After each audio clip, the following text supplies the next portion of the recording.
Afternoon. My name is Matt Blair, and I'm presenting my strengths and weaknesses over negotiations for the second half of the semester.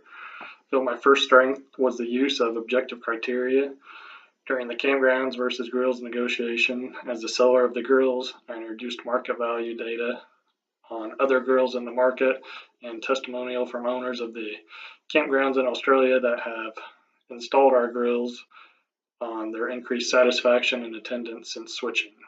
By presenting this objective standards, I was able to convince Alexa to move towards my target point and beyond her resistance point on price. First weakness was falling victim to temporal synchrony bias. As Alexa and I were negotiating, she would respond back almost immediately after I sent an email, but due to work commitments, I was unable to respond back at the same rate. I started to feel pressure as large time gaps developed in between emails, which led to me agreeing to some terms below my resistance points in order to conclude the negotiation.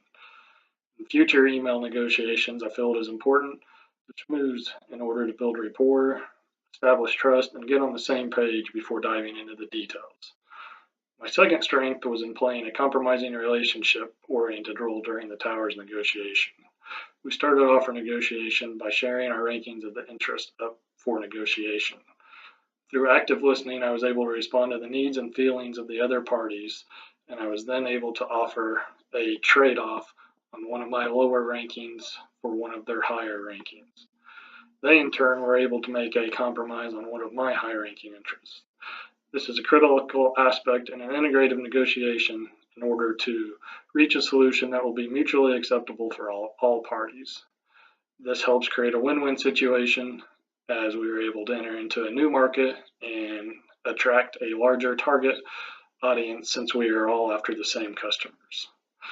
My final weakness throughout each negotiations in class was the handling of my BATNAs. BATNAs can be a very powerful tool during negotiation if conveyed in a correct manner.